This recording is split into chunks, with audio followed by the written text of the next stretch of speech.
Ողջույն սիրելի հեռուստադիտողներ, եթերում ազատ շփումն է։ Դե ինչ, երկու ընտրատեղամասերի արդյունքները չեղարկվեցին եւ գործերը ուղարկվեցին դատախազություն։ Այնքան բզբզացին, այս մեր համովները sense որ ԲՀԿ-ն հատիկ ձայն էր փորձում հավաքել այստեղից այնտեղից մի կերպ լրացնելու համար իր բացը, երկու տեղամասի արդյունքներ իրենց իսկ պահանջով չեղարկվեցին։ Հիմա էլ կանգնել են բողոքում են, թե բա ոչ այդպես ոնց կլինի, բա ԲՀԿ-ի ու ԲՀԿ-ին ավելի վնաս հասցրեցին։ ԲՀԿ-ն էլ իր հերթին հիմա այսօր կենտրոնական ընտրական հանձնաժողովի մոտ ինչ-որ բողոքի ակցիա պիտի իրականացներ, հրավիրում ենք քաղաքացիներին բողոքի ակցիա այս կողմ են կողմ, ինչի համար է ԿՀ-ի դեմը բողոքի ակցիա անում, հարգելի ԲՀԿ-ականներ, գնացեք ուժեղ Հայաստանի շտաբերի դեմը բողոքի ակցիա արեք, իրանք բզբզեցին, հասկանում եք։ Ասենք կենտրոնական ընտրական հանձնաժողովը իր աշխատանքները կաներ, ամսի 14-ին կհրապարակեր են ինչի եք փորձում տպավորություն ստեղծել, որ այ տեսեք Հայաստանում խախտումներով են, ընտրախախտումներով են անցել ընտրությունները։ Ընտրախախտումները եղել են ձեր կողմից, փողերի բաժանում եւ այլն մարդկանց։ Հենա այսօր էլ էլի ուր էր։ Էլի մեկին ձերբակալեցին։ Ու գիտեք ինչ, այնպես չի ընտրությունները վերջացավ, ուրեմն էլ ձայնագրություններ չեն լինելու, էլ հրապարակումներ չեն լինելու, էլ մարդիկ չեն ձերբակալվելու եք։ Այս իմաստով ընտրախախտումներ եղել են, տեղում չեն կարող լինել, դա բացառված է։ Հիմա դուրս են եկել, մենք հավաքագրում ենք, չգիտեմ ինչեր։ Խոսում են, տեսնում ես, այն որ բամբասանքի մակարդակի բաներ են խոսում, ոչ մի հիմնավորում։ Ու չեն էլ կարող ունենալ հիմնավորում, որովհետև ամեն ցանկացած տեղամասում բոլոր ուժերից ներկայացուցիչներ կան, որ հենց տեղում եթե ինչ-որ բան, ինչի արձանագրել են տալիս։ Ու վերջ։ Չէ, չկա։ Մինչև ընտրություններ եղել են, իհարկե եղել են ու եղել են ձեր կողմից։ Ես հասկանում եմ, թե ինչու եք սա անում։ Նախ դուք պիտի ինչ-որ կերպ Ռուսաստանին, ձեր տիրոջը, ցույց տաք, թե ինչու ձեզ մոտ չստացվեց, որովհետև ահռելի գումարներ, ռեսուրսներ ծախսվել են եւ խոսքը միայն այն 6 0-ներով թվերի մասին չի 7 0-ներով 8 0-ներով։ Խոսքը նաեւ այն ռեսուրսի մասին, որ ներդրվել է լրատվական հիբրիդային թեմաների վրա, չէ՞ որ դրսեր են փող գնացել, դրսերում են կայքեր առնծվել։ Մենք տեսնում ենք, թե ոնց է ձեր օգտին խոսում ազգությամբ թուրք ռուսամետ գործիչը Ղրիմից ֆրանսիական կայքի անվան տակ օրինակ, հասկանում եք։ Այս ամեն ինչը մենք տեսել ենք։ Գուցե հասարակությունը որոշ հատվածը մանիպուլացվել է ամեն դեպքում այդ հայտարարությունից, բայց դրանց կեղծիք լինելը նույնպես հրապարակվել է երկումները այդ թվում։ Ու չգիտես ինչու ձեր լրատվական կայքերից որևիցե մեկը գոնե մի անգամ չի տեղադրել նմանատիպ երկումը։ Գիտեք ինչու, որովհետև նրանց նույնպես ֆինանսավորում են կամ հրահանգում էին։ Հիմա դուք պիտի ձեր տիրոջը ասեք, թե այդ ամեն ինչից հետո այն ռուսական կանալներով առավոտից երեկո պոլիտոլոգները, որ շան լուտանք էին թափում, արդեն չէին էլ տարբերում, որն է կպնում Փաշինյանին, որը մեր պետությանը, հասկանում եք, այս ամեն ինչի դեմը պիտի պատասխան տաք, հիմա դուրս եք եկել, թե համատարած կեղծիքներ են եղել, համատարած սա է եղել, ահա տեսեք, այստեղ մեր թվերը ավելացան այսքանով, ԿՊԻ-ն է ինչքանով ավելացավ։ Ձերը 1-2-ով էր ավելանում, ԿՊԻ-ն 1031-ով։ Հիմա բողոքում են այս երկու տեղամասի մասին, բայց ինչի չեղարկեցիք, որովհետև դուք եք ասում չեղարկեք, ու պնդում եք, ու ոնց որ թե կար այդ հիմքերը չեղարկելու, որտեղ որ իմիջիայլոց ԿՊ-ն կորցնում է 1200-ից ավել ձայն, հասկանում եք, բայց փոխանակ սելը ճռած, էլ որն է ճռում, փոխանակ ԿՊ-ն հիմա բողոքի ասի մի րոպե, այդ որ չեղարկեցիք տես, բա իմ 1220 ձենը ուր է գնում։ Դուք եք դուրս եկել, վայ, ես իմ ինչեր անում, դա է, դուք գիտեք ինչ, ընդ որում դուք կոնկրետ այլևս, անկախ դրանից դուք մանդատ կվերցնեք, չեք վերցնի, իհարկե խելոք ուլի պես վերցնելու եք գնաք, նստեք ձեր տեղում ու ուտեք այն ամեն ինչը, ինչ որ ասվելու է այնտեղ, որովհետև դուք ձեզանից ոչինչ չեք ներկայացրել ու չեք ներկայացնում ու դուք չեք կարող ոչինչ անել Հայաստանում։ Ում եք խափել, ում եք մոլորեցրել, դա ձեր գործն է։ Մնացածը կտեսնենք։ Մեկը ես նստած սպասելու եմ 300,000 ադրբեջանցիներին, ձեր հայտարարած, մեկը ես նստած սպասելու եմ ձեր մի դրամ աշխատավարձին, մեկը ես նստած սպասելու եմ ձեր ստեղծելիք մթերման կայաններին, այն որ գնում գյուղացիներին խափում եք իբր լավ բան եք ասում, բայց բոլորս գիտենք, որ դրա հնարավորությունները այլ ձև են։ Նստած սպասելու եմ, տեսնեմ ոնց է լինելու, ու դուք խելոք լսելու եք դա։ Բայց այնուամենայնիվ դուք չեք խոսելու այսու հետ, եթե դուք խոսեք 5 տարվա մեջ, ինչքան խոսեք բանակից ու զինվորից, ես բերելու եմ այսօրը ձեզ օրինակ։ Դուք, որ թքած ունեցաք են հանգամանքի վրա, որ զինվորը բանից հերթափոխից է իջել քվեարկության։ Դուք ու որոշեցիք, որ դա ընտրախախտում է։ Ուրեմն, ասեմ ժողովուրդ ջան, մի հատ էս ամեն ինչը մանրակրկիտ հասկանանք։ Սրանք Գոհար Մելոյանն ու Վարդևանյանը հայտարարություն են անում 8-ին 5 պակաս, ընտրությունների օրը երեկոյան 8-ին 5 պակաս, ժողովուրդ, օրենքով, ովքեր որ արդեն տեղամասի ներսում են, իրենց ոչ ոք չի կարա հանի տեղամասից, անկախ նրանից, որ 8-ին փակվում է, 8-ին փակվում են դռները, ով տեղամասի ներսում է, դեռևս կարա իրացնի իր ընտրության իրավունքը։ Դա իսկապես օրենքը այդպես ասում է։ Հիմա զինվորները եկել են ու 8-ին 5 պակասի դրությամբ եղել են ներսում, մոտ 150 զինվոր։ Վարդևանյան եւ Գոհար։ Նրանք պիտի քվեարկեին, թե չէ։ Խեք դուք էդի համարում ընտրակեղծարարություն խախտում։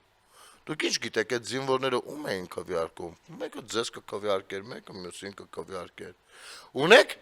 հիմք, ունեք փաստական տվյալներ, որ զինվորներին ինչ որ մեկը ուղղորդած լինի։ Ուղղորդումները ձեր քաղաքական հայրերն ու քավորներն էին անում։ Գոհար Մելոյան, մի հատ քավորիդ հարցերու Փեսամիշիկին, ինքը կասի էդի ոնց էր արվում,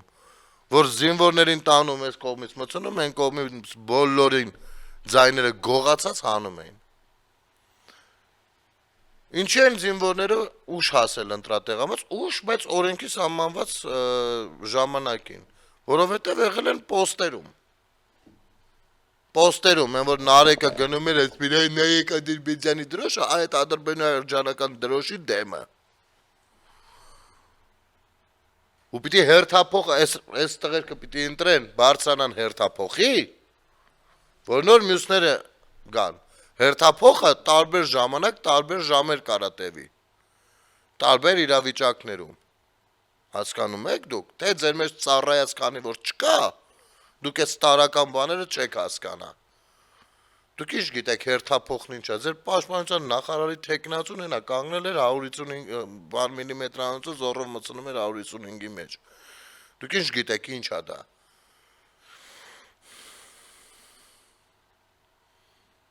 Ու այդ զինվորները հասել էին 150 հոգի, 8-ին 5 պակաս, այդքանից հետո առանց մի հատ լողանալու, առանց մի հատ հաց ուտելու երևի չգիտեմ, հասել էին ընտրատեղամաս իրենց ընտրական իրավունքը մենք կարենք ունենայինք ընդգծված հարգանք, ես չեմ ասում ուրիշ տեղամասում 150 քաղաքացի միանգամից գտնվեր ընտրատեղամասի ներսում, դա նորմալ է, ոչ, ես դա չեմ ասում, բայց զինվորի հանդեպ ոնց որ թե մենք բոլորս մշտապես ունենք ընդգծված հարգանք, չէ՞։ Բայց այս ինչ էր։ Այս ինչ աղմուկ աղաղակ էր, ինչի արդյունքում դուք չեղարկեցիք հենց այդ տեղամասի ընտրությունների արդյունքները, դուք չեղարկել տվեցիք, դուք թքած ունեցաք այդ հանգամանքի վրա, բայց սա էլ դեռ վերջը չի, ոնց որ թե կան տվյալներ, որ ընտեղ տեղամասում հանձնաժողովականները դիտավորյալ երկարացրել ու դանդաղեցրել են պրոցեսը, որ ավելի երկար տևի այդ ամեն ինչը, որ ավելի աղմուկը բարձր լինի, ու սրանք դեռ կվերլուծվեն, մշտապես նմանատիպ բաների հետևում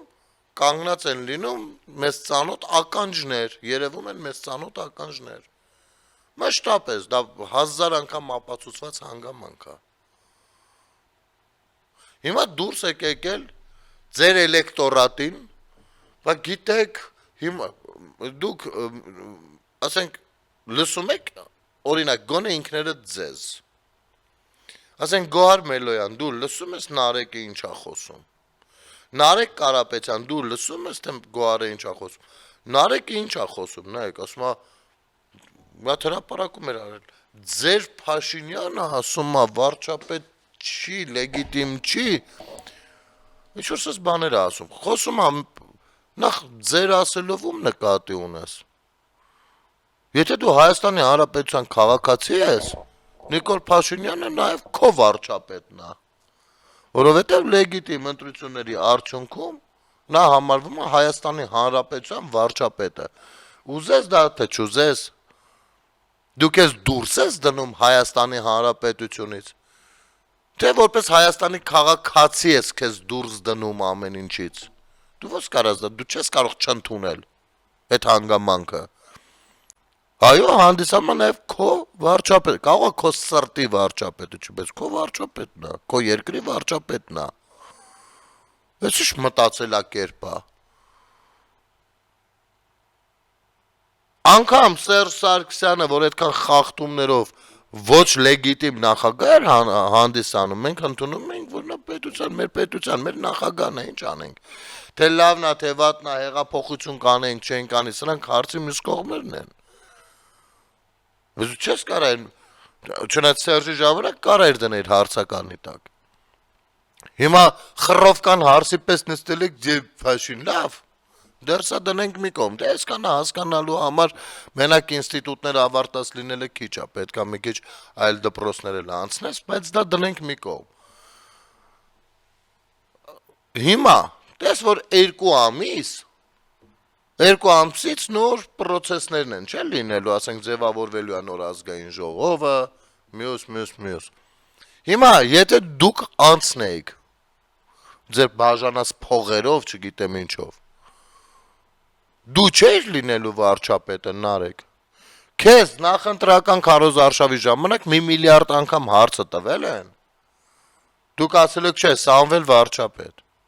Ասել ենք, բայց մի հատ պրոցես է լինելու, որտեղ պիտի վարչապետ լինի։ Ով պիտի լինի։ Մինչև այդ օրենքը ընդունելը ձեր ուզած, յանի հեսա 75%-ով մտնում ենք, ու սենց սահմանադրությունը փոխելու ենք։ Անգամ եթե տենց լինի, մինչև այդ ընդունելը պիտի մի հատ վարչապետ լինի, չի կարա անտեր լինի, պետությունը չներկայացնող, չպիտի ունենա դեմքին։ Դու մինչև ամաչել ես, ինքդ շատ լավ իմանալով քո քաշը զրոյին ձգտող, քո ընդունակությունները, կառավարչական հմտություններն ու քաղաքական գիտակցությունը զրոյին ձգտող, մինուսից զրոյին ձգտող ես պարագայում։ Ամաչում եք, գորեք Նարեկ վարչապետ։ Վերացական անուն եք գտել Սամվել անունով, գորում եք Սամվել վարչապետ։ Ցուցակի մեջ գրել եք քեզ առաջին համար։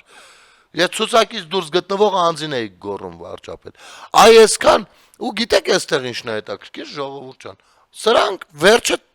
վերջը չներկայացան հավուր պատշաճի իրենց վարչապետի տեխնացիով։ Դե Սամվել Կարապետյանը չի կարա լինի վարչապետի տեխնացիով, դա սահմանադրությանը հակասում է։ Չնայած հասկանում ենք ռուսական ուժերը մշտապես թքած են ունեցել հայաստանյան սահմանադրության վրա։ Եվ իրենց թքած ունենալը միշտ փորձել են արդարացնել, թե Ալիևը հրահանգում է, Ալիևը ձեզ է հրահանգում Պուտինի միջոցով, իմիջիալոց Ալիևը Պուտինին էլ է հրահանգում։ Ասում է չոքի հորս գերեզմանի շիրիմի դեմը չոքում է։ Հասկանում եք։ Դե հələ չէ։ Դա ձեր ինչին է պետք, դուք հետաքրքրված չեք եղել հայոց ճակատագրով, այսպես կարելի ասել։ Մեկ դուք չեք ունեցել վարչապետի հստակ ներկայացուցիչ, վերջին օրը դեպատի ժամանակ Նարեկը գնաց, բա որ ձեր վարչապետի տեխնացուն Սամվելն էր։ Բախի Նարեկը գնաց։ Հա, վերջի պահին տենց մեկա չենք, ոչ մեկ չէր հասցնի հասկանար, հա։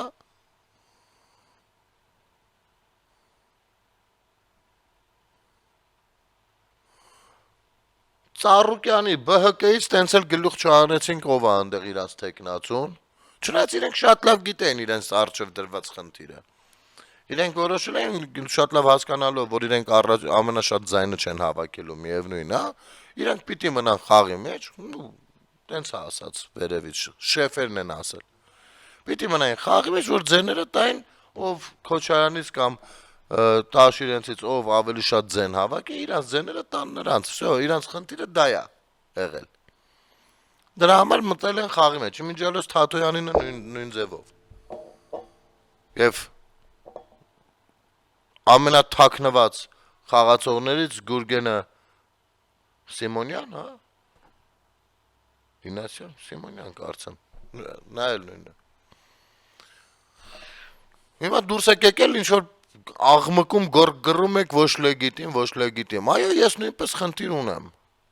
Ես խնդիր ունեմ, որպեսզի ձեր գոյությունը հայկական քաղաքականության դաշտում առհասարակ համարվի ոչ լեգիտիմ։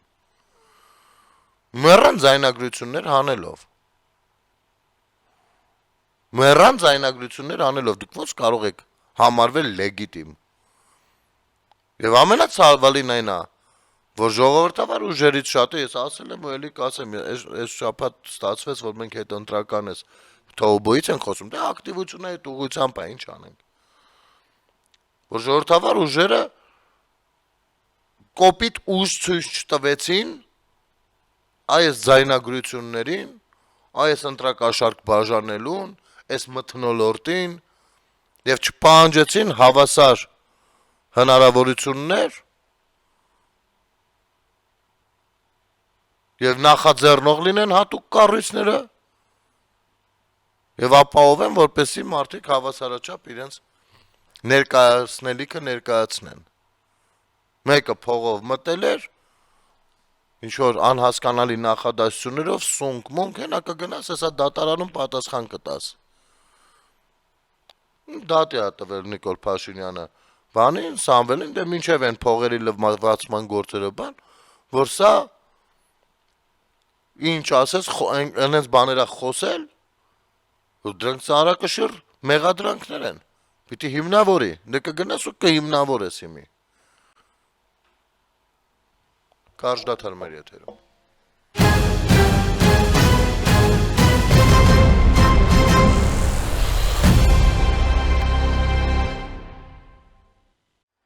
Վերադառնանք, սիրելի հեռուստադիտողներ։ Հիմա էլ դրել գոռում են կրկնա քվեարկություն է պետք անել, նրանք եթե դա չանեն, հատում են իրենց բոլոր կարմիր գծերը։ Նու ձեր իրավաբանները Գոհարն ու Վարդևանյանն էին, չէ՞, Նարեկ։ Արի ես քեզ մի հատ փոքր բան հուշեմ։ Այդ երկու ընտրատեղամասերի գործերը գնացել է դատախազություն։ Կրկնակվեարկությունը լինում է այնտեղ, որտեղ որ կորոշի ԿԸՀ-ն։ Կորոշի որ լինի, կլինի, չէ, ստիպելով չի, բայց պիտի որ ձեր իրավաբանները քեզ հուշած լինեին, որ գործերը գնացել է դատախազություն։ Այսինքն կրկնակվեարկություն ես չեմ կարծում, թե հնարավոր է լինի։ Որովհետև ոնց որ թե մի հատ էլ սենց բանով էլի կրկնեմ հատուկ, այն զինվորներին, բերողները, ուժ բերողները դիտավորյալ, վերջի պահին դանդաղ պրոցես իրականացնողները բան, ինձ թվում է հիմա նստած խելոք, սիրուն, աղոթում են Աստծուն, որ ների իրենց մեղքերը եւ չընկնեն իրավապահ մարմինների ձեռքը։ Ես հասկանում եմ, որ քեզ սա հուշած կլինեն ու դու որպես ելք փորձում ես գրգռել տրամադրությունները ձեր էլեկտորատի, որ ինչ-որ խժդժություններ այնուամենայնիվ մտցնեք։ Բայց նաև ձեր էլեկտորատին ասեմ, սիրելի քաղաքացիներ, ձեր ընտրությունն է, կարող եք միանալ, այդ կապիկությանը կարող եք չմիանալ, բայց մի բան հաստատ իմացեք, քանի հոգի միանա ստիղուպողաբար, միանա փողով, բան, հիշեցնեմ, բաժանողը 8 տարվա ազատազրկման է ենթարկվում, ստացողը վերցնողը 7 տարվա ազատազրկման է ենթարկվում։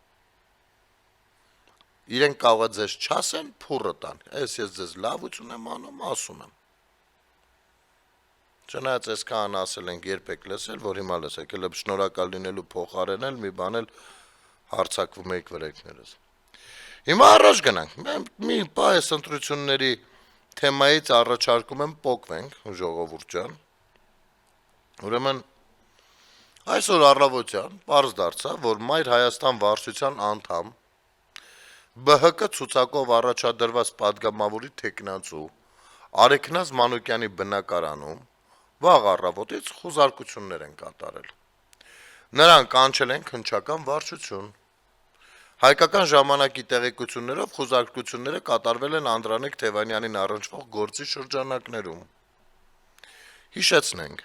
Վանաձորում մեծ հանրահավաքի ժամանակ իր ելույթում վարչապետ Նիկոլ Փաշինյանն ասել էր.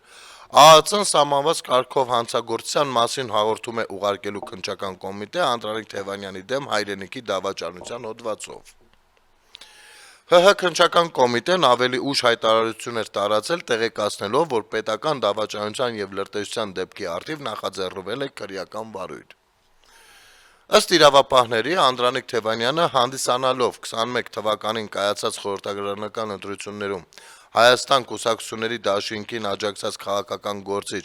եւ նույն դաշինքի համապետական ընտրական ցուցակում ընդգրկված ԱԺ падգամավոր 24 թվականի ընթացքում հավաքագրվելով օտարերկրյա հատուկ ծառայությունների կողմից Ռասիա Կովկաս աշխարհաքաղաքական կենտրոնում տնօրեն հանդիսացող օտարերկրյա հատուկ ծառայությունների ներկայացուցիչի հանձնարարությամբ նույն ժամանակահատվածում կատարել է լրտեսություն, ինչպես նաև ապօրինի կերպով հավաքել եւ առանձնապես խոշոր չափերի 622,000 ԱՄՆ դոլար գումարի դիմաց վերջինիս է փոխանցել պետական գաղտնիք պարունակող 24 թվականի ապրիլին ազգային ժողովի փակ գաղտնի նիստում կայացած լսումների ընթացքի եւ արդյունքների վերաբերյալ ռուսերեն թարգմանված տեղեկություններ այդ կերպ կատարելով պետական դավաճանություն ի վնաս Հայաստանի Հանրապետության ինքնիշխանության, տարածքային անձեռնմխելիության եւ արտաքին անվտանգության։ Բարգավաճ Հայաստան կուսակցության падգամավորի տեխնացու Անդրանիկ Նորիկի Թևանյանի նկատմամբ քրեական հետապնդում հարուցելու համաձայնություն ստանալու վերաբերյալ 2026 թվականի մայիսի 22-ին դատախազը միջնորդություններ ներկայացրել Հայաստանի Հանրապետության կենտրոնական ընտրական հանձնաժողով։ Միջնորդությունը ԿԸՀ-ն բավարարել էր, Թևանյանը ձերբակալվել էր, ապա կալանավորվել։ Տեսեք, հիշում եք այս պատմությունը, Անդրանիկ Թևանյանն էլ վազելով մտավ եթեր, բայց գիտեք ինչ, ես այդ ժամանակ արդեն մանդատս վայր էի դրել, ես ինչպես կարող էի տիրապետել պետական գաղտնիքին, չէ որ ես արդեն մանդատս վայր էի դրել եւ Երևանի ընտրություններ, բաներ է խոսում։ Իհարկե այդ ժամանակ մեր հաղորդումը ժամանակավոր արձակուրդում էր գտնվում, դադար էինք վերցրել ընտրություններին ընդառաջ ու մենք հաղորդման բանով ֆորմատով չանդրադարձանք դրան, բայց ես իմ համացանցային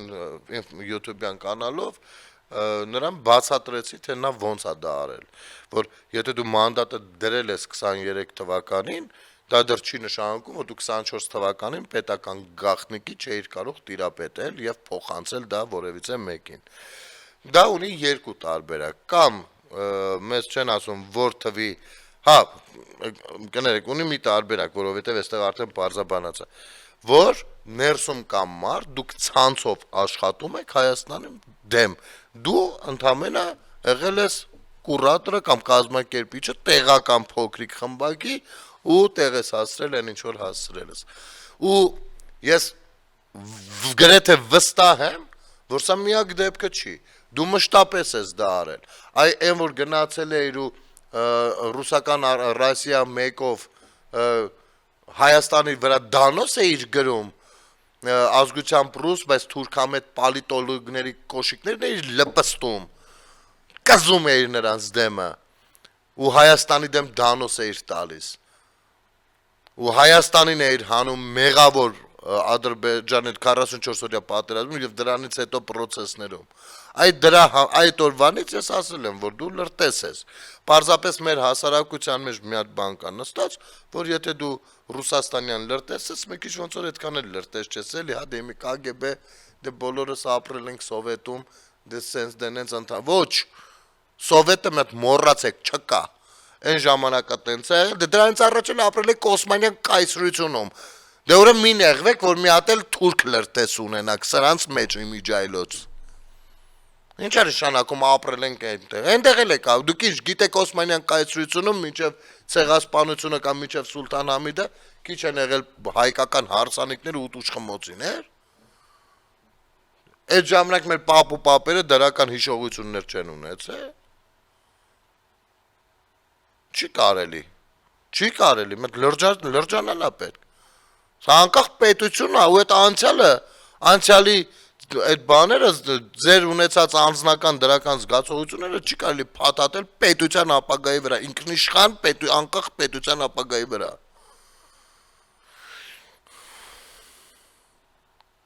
Ու օտար երկրար լրտեսա, դա որ երկիրն ուզում է լինի, եթե Հայաստան չի, օտար է, վերջ։ Հիմա, պարզվում է ոնց որ թե, որ ջրի երես է դուրս գալիս, թե ում միջոցով ես բան արել, կամ, գոնե դրանցից մեկը։ Ես անմեղության կանխավարկածը եկեք չխախտեմ, բայց Արեքնազ Մանուկյանը շատ հետաքրքիր էր, որ հանկարծ որոշել էր ինքն էլ Թևանյան Անդրանիկի օրինակին հետևելով Հայաստան դաշինքից պլավնի պերեխոդ լինի ԲՀԿ-ի ցուցակ։ Հիմա ԲՀԿ առաջնորդ Գագիկ Ծառուկյան, որ Նիկոլ Փաշինյանին իբր բանա դեմ հայց ես ներկայացրել, իբր թողապացուցեն, որ ես լրտես եմ։ Ուրեմն տես, լինում են լրտեսներ, ովքեր կատարում են հանձնարարություններ հստակ փոխադարձ բանի վրա, շահույթի վրա։ Լինում են լրտեսներ, ովքեր իրենք այդքան էլ տեղյակ չեն լինում, որ իրենք լրտես են։ Այո, այդպիսիները 100,000-ներով Սովետի փլուզումից հետո տարբեր երկրներում բացահայտվեցին, որովհետև լյուստրացիաներ եղան։ Այսինքն մարդը կարա հավաքագրված լինի որոշակի ազդեցության տակ ուղղորդված բանով, այլ ձևով նրան շահագրգռած լինեն ու ինքը չհասկանա, որ ինքը իրականում լրտես է։ Հասկանում եք, առանց կոդի։ Իմիջայլոց նման դեպքերը Հայաստանում էլ շատ գրանցվել են, առանց հասկանալու մարդիկ ընկել են ծուղակը ու տենց ածիկալոնով, պարտքերը ջրելու խոստումով բանով սխելոք սիրուն իրենց կարծիքով շատ կարևոր բան չեն հայտնում, բաց այդ բան են հայտնում, բայց հայտնում էին գաղտնիքներ։ Ասեմ ավելին, Արցախից երբ որ խոսում եք, երբեք ժողովուրդ ջան, Սարխան Մականունով սրիկային չմոռանաք։ Երբեք չմոռանաք, որովհետև սա սողոսկել էր գրեթե բոլոր պետական ինստիտուտները։ Բոլոր։ Իսկ դրանք կարևոր բաներ են։ Ով հանդիսանում էր Հայաստան դաշինքի ներկայացուցիչ։ Ինչ-որ հետաքրքիր զուգադիպություններ են լինում։ Ստացվում է, որ դուք լրտեսությունը արել եք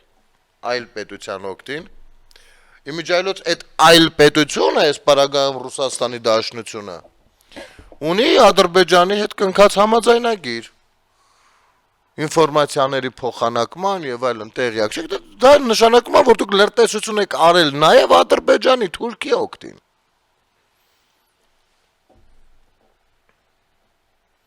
Ու որպեսի դուք թաքցնեք այս հսկայական մեղքը, առավոտից երեկո դեմոնիզացիայի պրոցես եք անում, հիբրիդային պատերազմ եք մղում, հասարակությանը մանիպուլացնելով, թե այ ԿՊ-ն թուրքական, թուրքամետ, այ դուք հեսա թուրքը գալու է, հեսա եկան, հեսա հասնում են արդեն, հեսա տամոժնին են անցնում, հեսա մտան արդեն։ Որպեսի չերևա իրականում, թե ով է։ Միշտ այդպես է, գողը առաջինն է, գոռում բռնեցեք գողին։ Իսկ Անդրանիկ Թևանյանին հիմի չի որ անդրադառնում է, մի տարի առաջ չի որ անդրադարձել եմ, Անդրանիկ Թևանյանին մշտապես եմ անդրադարձել, որովհետև նրա գործունեությունը շատ ստիպում էր ինձ առանձնահատուկ ուշադրություն դարձնել նրա վրա։ Այն ինչը որ եղավ։ Արեգնազ Մանուկյանն էլ խնդրեմ, սիրում ոնց որ թե թեմայի մեջ է։ Եվ Ժորժ ջան, ես պիտի նախապես ձեզ ներողություն խնդրեմ, որ այսօրվա եթերը ասես մի փոքր ժամանակով տարբերվելու է մյուս եթերներից, մի քանի րոպեվա տարբերության ներողություն եմ խնդրում, բայց եւս մի համառոտ թեմայի անդրադառնանք ու թերևս այսքանով եզրափակենք։ Ես ուզում եմ հիշեցնել, այն որ լրագրողները բրիֆինգի ժամանակ ասում էին բան ա եղել, Ռուսաստանը չշնորհավորեց, ես ուզում եմ ընթերցել, հասկանում եմ, որ որոշ ուժերի համար Ռուսաստանը դա նշանակում է աշխարհը, բայց ես ուզում եմ ընթերցել շնորհավորանքներին մասով, ովքեր են շնորհավորել։ Այս պահին Հայաստանի Հանրապետության վարչապետ Նիկոլ Փաշինյանին հունիսի 7-ի խորհրդարանական ընտրություններում քաղաքացիական պայմանագիր կուսակցության հաղթանակի արդիվ շնորհավորել են ԱՄՆ նախագահ Դոնալդ Թրամփը, աշխարհի թիվ 1 պետություն, ԱՄՆ պետքարտուղար Մարկո Ռուբիոն, աշխարհի թիվ 2-րդ մարդը, Ֆրանսիայի նախագահ Էմանուել Մակրոնը, գուշակեք աշխարհի որերորդ մարդը, Թուրքիայի նախագահ Ռեջեփ Թայիփ Էրդողանը, սա տարածաշրջանում կարևորագույն զարգացում է, Վրաստանի վարչապետ Իրակլի Կոբախիձեն, Իրանի նախագահ Մասուդ Փեզեքշյանը, Իրաքի արտգործնախարար Աբբաս Արաղչին, սրանք մեր հարևան երկրներն են, Ղազախստանի նախագահ Կասիմ Ջոմարտ Տոկաևը, ԱՊՀ երկրներից է, Իմիջայլոց ուշադիր եղել եք, որ Ղազախստան, Ղրղստանը, Թենգյակը հանդիպել էր Թրամփի հետ, այդտեղ Պուտինը հետ չի մղկտացել, աչքերից ոչինչ չի թափվել, ոնց որ թե տարածաշրջանում թելադրողներն են փոխվում, հա, ազդեցության գոտիները։ Եվ մենք այդտեղ շատ կարևորագույն ու լրջագույն ֆիգուր ենք, պետություն ենք։ Եվրոպական հանձնաժողովի նախագահ Ուրսուլա ֆոն դեր Լայենը, Եվրոպական խորհրդի նախագահ Անտոնիո Կոշտան, Եվրոպական խորհրդարանի նախագահ Ռոբերտա Մեցոլան, Եվրոպական խորհրդի նախագահ Անտոնիո Կոշտան, Եվրոպական ընդլայնման հարցերով հանձնակատար Մարտա Կոսը, Եվրոպայի խորհրդի գլխավոր քարտուղար Ալեն Բերսեն, Արտաքին հարաբերությունների Եվրոպական հանձնաժողովի համանախագահ Կարլ Բիլդը, Իրաքի վարչապետ Ալի Ֆալե Ալ-Զայրդին, Ղրղստանի հանրապետության նախագահ Սադիր Ժապարովը, Կիպրոսի հանրապետության նախագահ Նիկոս Քրիստոդուլիդիսը, Խորվաթիայի վարչապետ Անդրեյ Պլենկովիչը, Ռումինիայի նախագահ Նիկոշոր Դանը, Կանադայի վարչապետ Մարկ Քարնին, Նիդերլանդների թագավորության վարչապետ Ռոբ Յետտենը, Հունաստանի վարչապետ Կիրիակոս Միցոտակիսը, Պակիստանի վարչապետ Շեհբազ Շարիֆը, սա կարևորագույն բան է, որովհետև Պակիստանը Հայաստանը չէր ճանաչում եւ ստեղծել էր լեգիտիմ իրավունք ու հնարավորություն Ադրբեջանին օգնելու, իսկ մենք 44 օրից հետո գլխներից էինք տալիս, ասում ենք, օ, Պակիստանը օգնեց բանին Ադրբեջանին, բան, բա պիտի օգներ, որովհետև այդ ժամանակին է եղել մեր դիվանագիտական, չգիտեմ ինչը, էլի։ Իսկ այսօր ինչ ենք դարձել արդեն։ Դանիայի վարչապետ Մետե Ֆրեդերիկսենը, Գերմանիայի կանցլեր Ֆրիդրիխ Մերցը, Լիտվայի վարչապետ Ինգա Ռուգինիենեն, Ավստրիայի դաշնային կանցլեր Քրիստիան Շտոկերը, Իսպանիայի կառավարության նախագահ Պեդրո Սանչեսը, Հնդկաստանի վարչապետ Նարենդրա Մոդին, Շվեդիայի թագավորության վարչապետ Ուլֆ Կրիստերսոնը, Լեհաստանի վարչապետ Դոնալդ Տուսկը, Մոլդովայի նախագահ Մայա Սանդոն, Ուկրաինայի նախագահ Վոլոդիմիր Զելենսկին, Էստոնիայի վարչապետ Քրիստեն Միխալը, Լատվիայի նախագահ Էդգարս Ռինկևիչը, Լիտվայի նախագահ Գիտանաս Նաուսեդան, Բուլղարիայի վարչապետ Ռումեն Ռադնևը, Էստոնիայի արտգործնախարար Մարկուս Ջանգան, Ֆինլանդիայի արտգործնախարարը, Իսրայելի արտգործնախարարը, Ավստրիայի արտգործնախարարը, Ալբանիայի ԱԳՆ-ն, Արաբական Միացյալ Էմիրությունների նախագահը, փոխնախագահը, մյուս փոխնախագահը, այս ցանկը դեռ կթարմացվի, ու մեր լրագրողները, իսկ Ռուսաստանը չի շնորհավորել, հա։ որովհետեւ իրանց բանը արդեն ընկելա պատկերացումները աշխարհի մասին տենց էլ չեն ցանկանում փոխել։ Եկեք Ժորժ ջան, շնորհակալ եմ փոխըմբռնման համար, իհարկե մի քիչ էլ ասելիքներ կային, բայց աշխատանքները մի փոքր այսօր այլ կերպ եմ կազմակերպվում, կհանդիպենք վաղը Սև ու Սպիտակ podcast-ին եւ երկուշաբթի օրը արդեն ազատ շփումը։ Լավ մնացեք, ստեսություն ձեզ։